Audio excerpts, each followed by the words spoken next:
Hello बच्चों, let's read the question. Find the coordinates of the point which divides the line segment joining the points 3, 4 and -5, -7 internally in the following ratios. इस question में बच्चों 5 अलग अलग type के question दे रखे हैं. इसमें क्या है, 2 पॉइंट्स हैं, इनके कोऑर्डिनेट्स दिया है और उन दोनों पॉइंट से जो लाइन सेगमेंट बन रहा है उसको कोई थर्ड पॉइंट इंटरनली कुछ पर्टिकुलर रेशियोज में डिवाइड कर रहा है. तो हमें जो है उस पर्टिकुलर पॉइंट के जो है कोऑर्डिनेट्स फाइंड आउट करने हैं. जो फर्स्ट पार्ट है क्वेश्चन, उसमें जो रेशियो दे रखा है वो जो पॉइंट है वो इस लाइन सेगमेंट को 3:2 में इंटरनली डिवाइड कर रहा है. सेकेंड पार्ट में 2:3 के रेशियो में डिवाइड हो रहा है. थर्ड पार्ट में 1:3 का रेशियो है. फोर्थ पार्ट में 3:1 और फिफ्थ पार्ट जो है उसमें 4:5. इस तरह से ये 5 क्वेश्चन हमको सॉल्व करना है. तो सबसे पहले बच्चों हम लोग की कॉन्सेप्ट डिस्कस करेंगे. इस क्वेश्चन का जो की कॉन्सेप्ट है,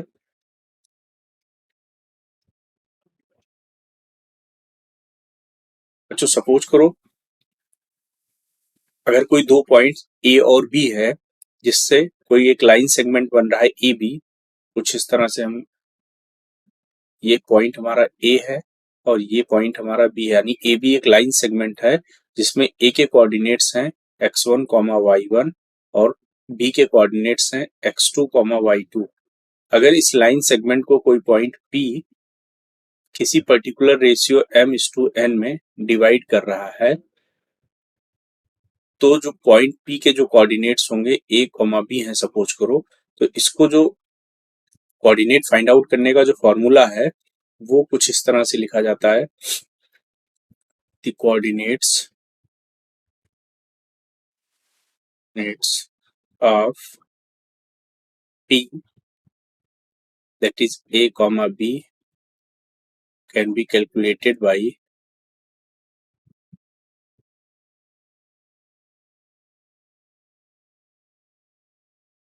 जो फॉर्मूला है वो है P a, b is equals to m into x2 plus n into x1 upon m plus n, comma m into y2 plus n into y1 upon m plus n.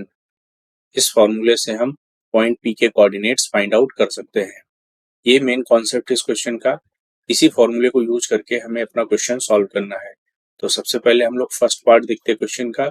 जो हमें ratio दे रखा है वो है 3:2. यहाँ पर जो लाइन सेगमेंट है उसके कोऑर्डिनेट्स हैं 3, 4 एंड -5, 7. तो इसको हम लोग लिखते हैं, सपोज करो लाइन सेगमेंट का एक पॉइंट ए है, दूसरा बी है. तो ए के जो कोऑर्डिनेट्स हैं वो है 3, 4 और बी के जो कोऑर्डिनेट्स हैं वो है -5, -7.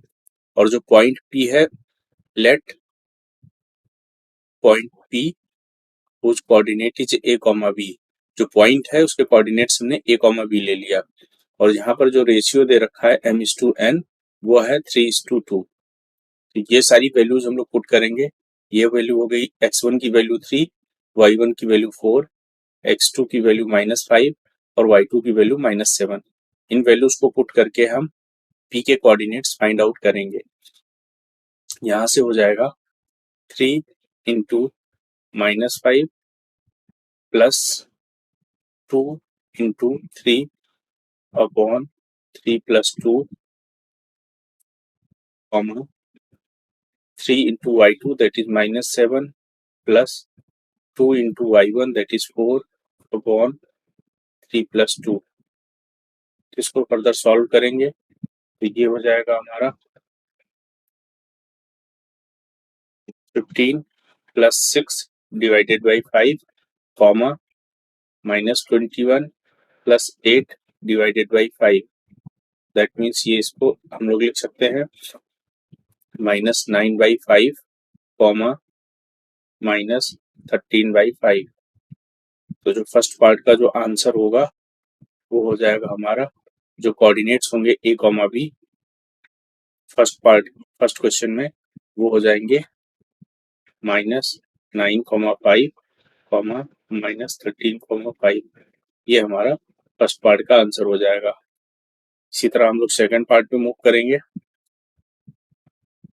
जो सेकंड क्वेश्चन है उसमें जो रेशियो दे रखा है वो दे रखा है m/n=2:3। यहाँ से फिर देखेंगे जो a के कोऑर्डिनेट्स हैं वो 3,4 हैं, b के कोऑर्डिनेट्स है -5, -7। पॉइंट P जो हमने एज्यूम किया उसके कोऑर्डिनेट्स है a, b।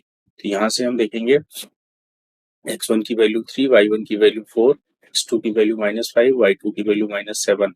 तो यहाँ से फॉर्मूले में वैल्यू पुट करके a और b के वैल्यू फाइंड आउट करेंगे जो पॉइंट P है उसके कोऑर्डिनेट्स। यहाँ से हो जाएगा, यहाँ पर m की वैल्यू 2 है, n की वैल्यू 3 है, तो हम लोग लिखेंगे 2 into -5 plus 3 into 3 upon 3 + 2 that is 5, comma 2 into -7 plus 3 into 4 divided by 5। यहाँ पर ब्रैकेट नहीं होगा,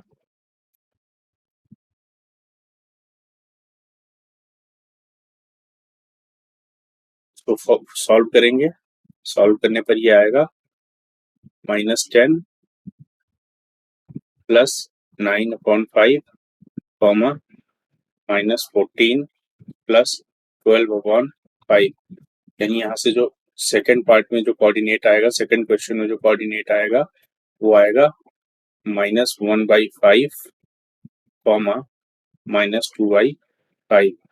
इस तरह से जो सेकंड पार्ट का जो फाइनल आंसर होगा वो हो जाएगा -1/5, कॉमा -2/5। -1/5, कॉमा -2/5, ये हमारा फाइनल आंसर होगा सेकंड पार्ट का। अब हम लोग थर्ड पार्ट कैलकुलेट करेंगे। क्वेश्चन का थर्ड पार्ट है, उसमें जो रेशियो दे रखा है m/n वो है 1:3। यानी इंटरनली 1:3 के रेशियो में अगर लाइन सेगमेंट को कोई पॉइंट P डिवाइड करता है तो उस केस में जो पॉइंट P है उसके कोऑर्डिनेट्स क्या होंगे। इसको सॉल्व करने के लिए a और b जो है वो वही रहेंगे, पॉइंट P है, कोऑर्डिनेट्स हमने ले लिए a, b। तो m और n की वैल्यू बदल गई, जो रेशियो है 1:3 हो गए, तो उस फॉर्मूले में हम लोग वैल्यू पुट करेंगे। तो यहाँ से जो PA, b होगा वो हो जाएगा 1 into -5 plus 3 into 3 divided by, यहाँ पर m+n हो जाएगा 4, comma 1 into -7 plus 3 into 4 divided by 4। इसको फर्दर सॉल्व करेंगे, ये हो जाएगा हमारा -5 प्लस 9/4, कॉमा -7 प्लस 12/4। यानी यहाँ से जो हमें वैल्यू मिलेगी वो हो जाएगी 4/4 that is 1, comma 5/4। That means जो थर्ड पार्ट है उसका जो फाइनल आंसर होगा वो हो जाएगा 1, कॉमा 5/4। यानी जो पॉइंट P है उसके कोऑर्डिनेट हो जाएंगे 1, कॉमा 5/4। इस तरह से हम लोग नेक्स्ट पार्ट पे मूव करते हैं।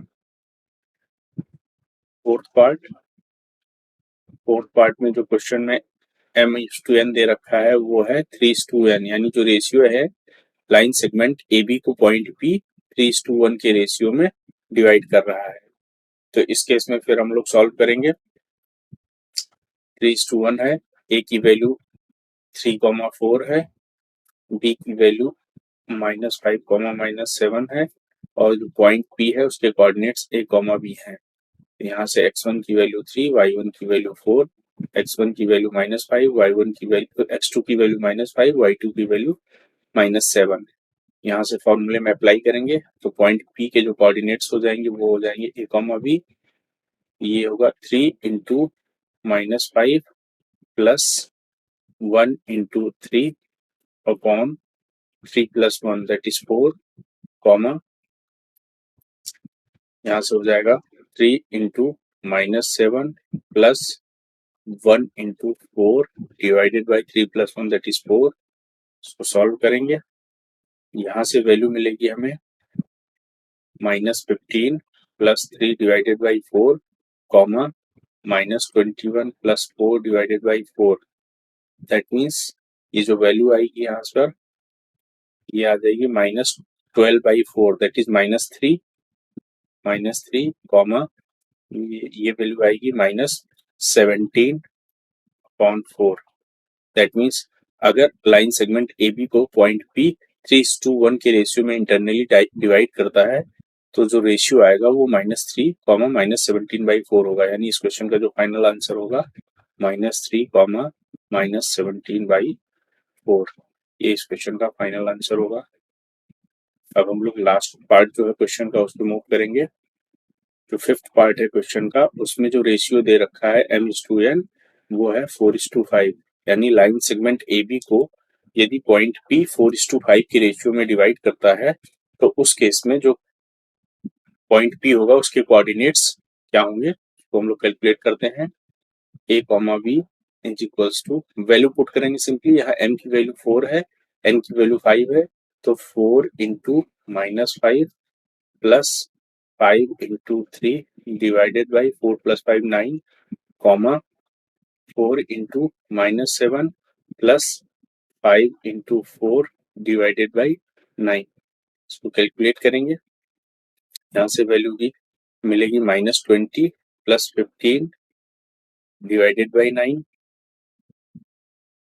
कॉमा ये हो जाएगा -28 प्लस 20 डिवाइडेड बाई 9. इसको सिंप्लीफाई करेंगे, कोऑर्डिनेट्स आ जाएंगे. ये हो जाएगा -5/9 कॉमा -8/9. दैट मीन्स अगर लाइन सेगमेंट ए बी को पॉइंट पी 4:5 के रेशियो में इंटरनली बाइसेक्ट करता है, इंटरनली डिवाइड करता है, तो उस केस में जो पॉइंट पी होगा उसके जो कोऑर्डिनेट्स होंगे वो हो जाएंगे -5/9 कॉमा -8/9. ये हमारा फिफ्थ पार्ट का फाइनल आंसर होगा. I hope you all understood it well. Thank you and all the best.